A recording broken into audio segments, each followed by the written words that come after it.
রাধে রাধে বন্ধুরা, তোমরা কেমন আছো? আশা করি তোমরা সবাই ভালো আছো। যে যেখান থেকে আমার ভিডিওটা দেখছো তাদেরকে জানাই অনেক অনেক ভালোবাসা, বড়দের আশীর্বাদ আর ছোটোদের ভালোবাসা নিয়ে একটা মিষ্টি সকাল থেকে একটা সুন্দর ব্লগ স্টার্ট করলাম।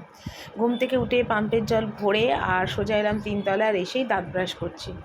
বাসি বিছনা টিছনা সব তুলেই এসছি, তো ভাবলাম চলো আগে দাঁত ব্রাশ করি, আজকে দাঁত মাজতে মাজতেই ভিডিওটা স্টার্ট করি। সেই জন্য ওইভাবেই ভিডিওটা স্টার্ট করলাম। প্রতিদিন তো কাজকর্ম বা যা হোক কিছু দিয়ে শুরু করি, তো আজকে একদম ফার্স্ট সকাল থেকেই শুরু করলাম। আর ঘড়িতে মোটামুটি এখন বাজে 8:30। তো বেশ কিছুদিন হয়েছে, মানে 8টা, 8:30, 9:15 বেজে যায় ঘুম থেকে উঠতে, কারণ ওদিকে রাত্রিবেলা অনেকটা রাতে ঘুমোই, কেননা ভিডিও করা থাকে, এডিটিং করা থাকে, সব মিলিয়ে মিশিয়ে মানে সত্যি অনেকটা রাত হয়ে যায়। আর কি হয় আমি বুঝতে পারি না, মানে সন্ধ্যের দিকে একটু ঘুম আসে, আবার রাত্রি ভাত খাবার পরে 10টা 11টা একটা ঘুমের ভাব আসে। তারপরে ওই ঘুমটা কেটে গেলে আর রাত 1:30 2টো বেজে যায়, আর আমার ঘুম আসতে চায় না। তখন মনে হয় 3টে 4টে অবধি জেগে থাকলেও কোনো ব্যাপার না, কিন্তু অত রাত অবধি তো জেগে থাকাটা উচিত না বলো, কারণ সকাল থেকে আমার আবার কাজের পাহাড় থাকে, মেলা কাজ থাকে। তো সেই চিন্তা করে জোর জবরদস্তি করে ঘুমোতে হয়, মানে ঘুমটা কেটে গেলে সেই ঘুমটার পরে আমার আসতে চায় না, এরকম অবস্থা। তো যাকে এখানে দেখো দাঁত ফাতগুলো আগে মেজে নিই সকালবেলা উঠে। আর এই অভ্যাসটা কিন্তু আমার ছোটোবেলাকার, সকালবেলা উঠে আগে সকালবেলা উঠে দাঁত মাজবো, তারপর কিন্তু বাকি কাজকর্ম করবো। এইটা হলো আমার প্রতিদিন, মানে সকালবেলা উঠে। তো এক এক দিন তোমাদের ভিডিওর সামনে আনি, আবার এক এক দিন তোমাদের ভিডিওর সামনে আনি না, কোনো ঠিক নেই।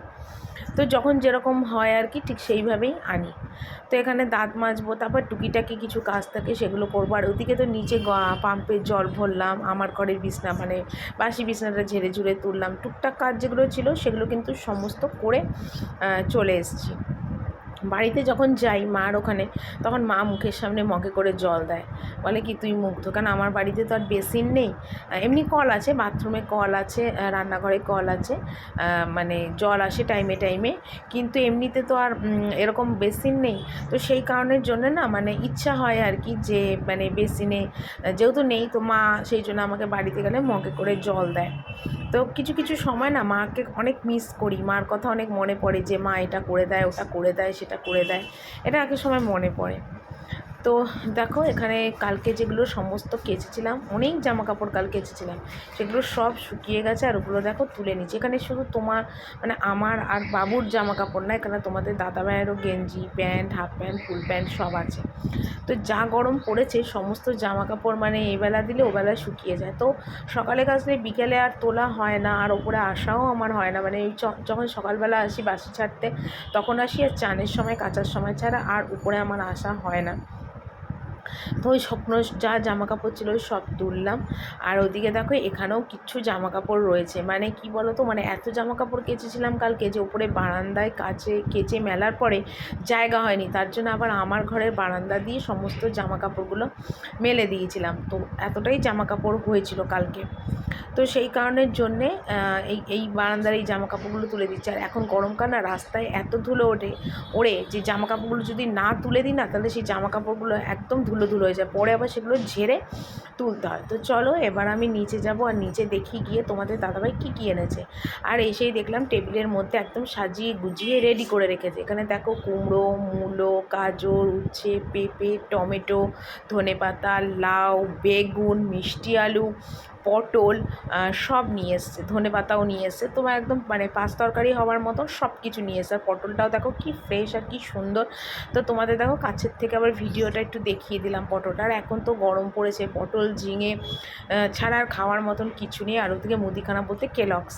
তো একদম রান্না বান্নার জন্য সব গুছিয়ে নিয়েছি, গুছিয়ে নিয়ে তারপর ভিডিও অন করলাম। আর তাছাড়া ফোনটা একদম চার্জ ছিল না, ফোনটা চার্জে বসিয়েছিলাম, এইমাত্র চার্জের থেকে ফোনটা খুললাম। আর রান্না বলতে আজকে নিরামিষ রান্নাই হয়েছে, মানে হয়েছে বলতে হচ্ছে। আর হওয়ার মধ্যে ভাত হয়ে গেছে, আর আমের ডালটা হয়ে গেছে, ভাতটা হয়ে গেছে, আর আমার পেঁপে আলুর যে ঝোলটা সেটা হয়ে গেছে। আর বাকিটা তোমাদের একটু দেখিয়ে দিই কী কী রান্না করছি। দেখো এখানে পটল আর মিষ্টি আলু কেটেছি, এটা পটল ভাজা, মিষ্টি আলু ভাজা হবে, নুন হলুদ মাখিয়েছি, এটা ডিমে শাক হবে, কেটে নিয়েছি দেখো। আর এখানে আলু ভাজা কেটেছি, আলু ভাজা হবে।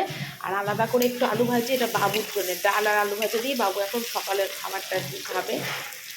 তো রান্নাবান্না আজকে বিশেষ কিছু ছিল না বলে ভাবলাম কি আজকে এই বড় ঘরে মানে বসার ঘরগুলো একটু মুছে নিই। তো লাঠি দিয়ে মুছলাম না, কারণ লাঠি দিয়ে মুছলে না এই ঘরগুলো ঠিক মতো মোছা হয় না। মানে যদি 2-4 দিন না মুছি তারপরে যদি লাঠি দিয়ে মুছি ঘরটা ঠিক মোছা হয় না, কিন্তু যদি এরকম বসে শুয়ে মুছি না তাহলে মোছাটা অনেক ভালো হয়। কিন্তু ওই যে বললাম আমার বসে কোমরে ব্যথা হয়, হাঁটুতে ব্যথা হয়, তো সেই কারণের জন্যে কিন্তু আমি ওই লাঠিটা দিয়েই সমস্ত ঘর মুছি। তো রোজকার যে ঘরগুলো মুছি, যেমন আমার ঘর, শাশুড়ি ঘর, বারান্দা, সেগুলো মুছতে কোনো অসুবিধা নেই। রোজের ঘর পরিষ্কার থাকে, একবার করে মুছে নিলেই হয়ে যায়।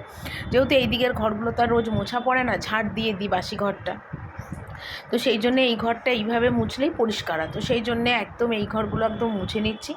আর যেদিন মোটামুটি রান্না বান্নার কাজ কম থাকে তখন সংসারে এক্সট্রা কাজগুলো করতে অনেক সুবিধা হয়। এক্সট্রা কাজগুলো করার আমি চেষ্টা করি যে তাহলে এই কাজটা আজকে একটু গুছিয়ে নিই। তারপর দেখো মানুষের শরীর খারাপ, অসুবিধা সুবিধা বলে তো একটা জিনিস আছে, তখন কিন্তু সেগুলো মানে মানে শরীর খারাপ হলে তখন করতে পারবো না, বাধা হবে।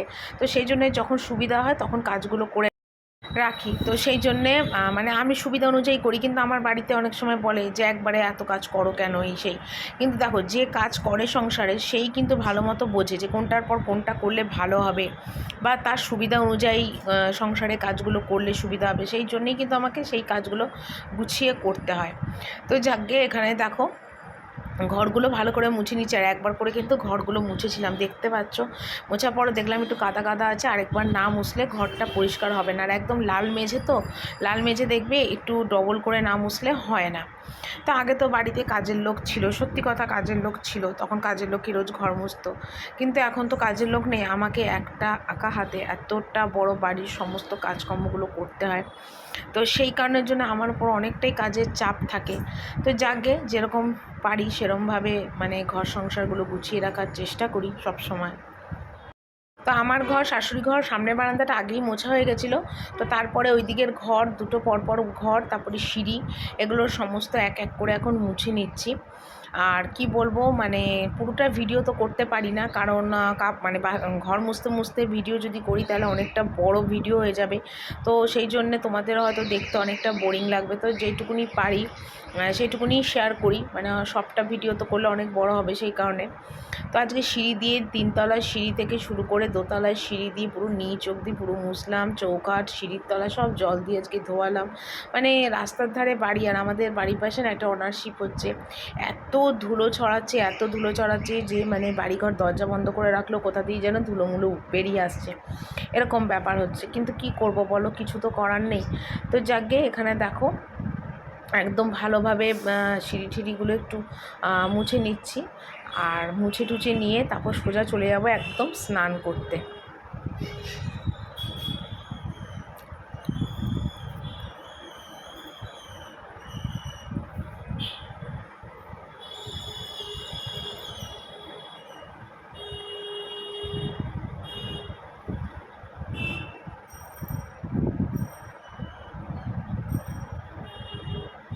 মাত্র এলাম, ঘর ঠর সব মুছলাম, মুছে টুছে আমি এলাম, আর এসে একটা কোনো রকমের ছেঁড়া নাইটি পরলাম, কারণ এখন আমি চুলটা একটু কালার করবো, এটা স্টিকের ব্রাউন কালার, এটা কালকে চুলটা কালার করবো, সেই জন্য এখন স্নান করিনি। চুলটা কালার করে তারপরে একবারে চুলটা শুকিয়ে গেলে একবারে স্নানে যাবো।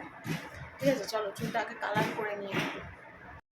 তো চান করে এলাম, আর বাবু তো এখনও আসেনি, ঠাকুর ঘরে গেছে। তা আমি ভাবলাম চলো চান টান করে এসে চুল আসরে একদম সিঁদুর টিঁদুর পরলাম, আর প্রচুর জামা কাপড় ছিল চেয়ারে রাখা, সেগুলো ভাবলাম চলো আগে একটু ভাঁজ করে নিই। আর যেহেতু ঘরটার সব মোছা, তাই মেঝেতে বসেই মানে জামা কাপড়গুলো ভাঁজ করছি। আর যেদিন বিছনার চাদর পাল্টাই সেদিন কিন্তু বিছনার ওপর রেখেই জামা কাপড়গুলো চেঞ্জ করি। তো আজকে যেহেতু বিছনার চাদর চেঞ্জ করিনি, তো সেই জন্য মেঝেটা মোছা, মেঝের মধ্যে বসে বসেই সমস্তগুলো আর কি মোছামুছি এই জামা কাপড়গুলো ভাঁজ করছি। আর এখন রোজ রোজ ভাঁজ করা হয় না, তার জন্য অনেকটা জামা কাপড় একসাথে জমে যায়। তো সেই জন্যে মানে চাপটা অনেকটা পড়ে। তারপরে বাবু আবার ঠাকুর ঘরতে গেলে বাবুকে একটু জল খাওয়াবো, শাশুড়ি ননদকে খেতে দিতে যাব, বাবুর টিফিন করব, মানে পরপর প্রচুর কাজ থাকে, প্রচুর কাজ, আর বলে বোঝানো যাবে না তোমাদের। এটা করব, তারপর এতটা কাজের এখন চাপ হয়েছে যে মার সাথে মানে কথা বলারও মানে টাইমটা ঠিকমতো হয় না, মানে রান্না করতে করতে বা আমি নিজে দুপুরবেলা খেতে খেতে একটুখানি ফোনে কথা বলি, ব্যাস, আর কোনো কথা হয় না। মানে এতটাই কাজের প্রেশার, এতটাই চাপ থাকে। তো যাকে সংসার করতে গেলে কাজের চাপ, প্রেশার সব কিছুই থাকতে হবে, সবটাই মিলিয়ে মিটিয়ে করতে হবে, এটাই হলো কথা। তো এখানে দেখো অনেক জামাকাপড়, সেগুলো ভাঁজ করছি। তারপরে এগুলো করার পর যদি সুযোগ হয় মার সাথে একটুখানি কথা বলবো, কেননা সকাল থেকে মার সাথে একদম আর কি কথা বলার একদমই টাইম হয়নি। তো সেই জন্য মার সাথে একটুখানি কথা বলবো। তো কথা বলে নিয়ে তারপরে কিন্তু বাকি কাজকর্মগুলো করব। আর সত্যি কথা বলতে কি, মানে একটার পর একটা অনেকটাই কাজ থাকে, মানে টুকটুক করে কিন্তু অনেকটা সংসারের কাজের কিন্তু সত্যি কোনো শেষ হয় না। আর এখানে দেখো বাবুর জন্য করে নিয়ে এসেছি রোল, তবে এটা ভেবো না এগ রোল, এটা কিন্তু পনির দিয়ে আর ক্যাপসিকাম গাজর দিয়ে সস দিয়ে ভেজ রোল করে নিয়ে এসেছি। তো বাবুকে এর আগেও একদিন রোল করে দিয়েছিলাম, খুব ভালো খেয়েছিলো। তো তারপর থেকে বাবুকে আবার একটু রোল করে দিচ্ছি। তো এখন বিকেলে এক এক দিন এক এক রকম টিফিন দিই, তো আজকে এটা দিলাম, বাবুর খুব ভালো লেগেছে। তো দেখো সন্ধেও হয়ে গেছে। তো চলো বন্ধুরা, আজকের ভিডিওটা এখানেই শেষ করি। তোমরা সবাই ভালো থেকো, কালকে একটা সুন্দর ব্লগ নিয়ে চলে আসবো। আজকের মতন বিদায় নিলাম, টাটা।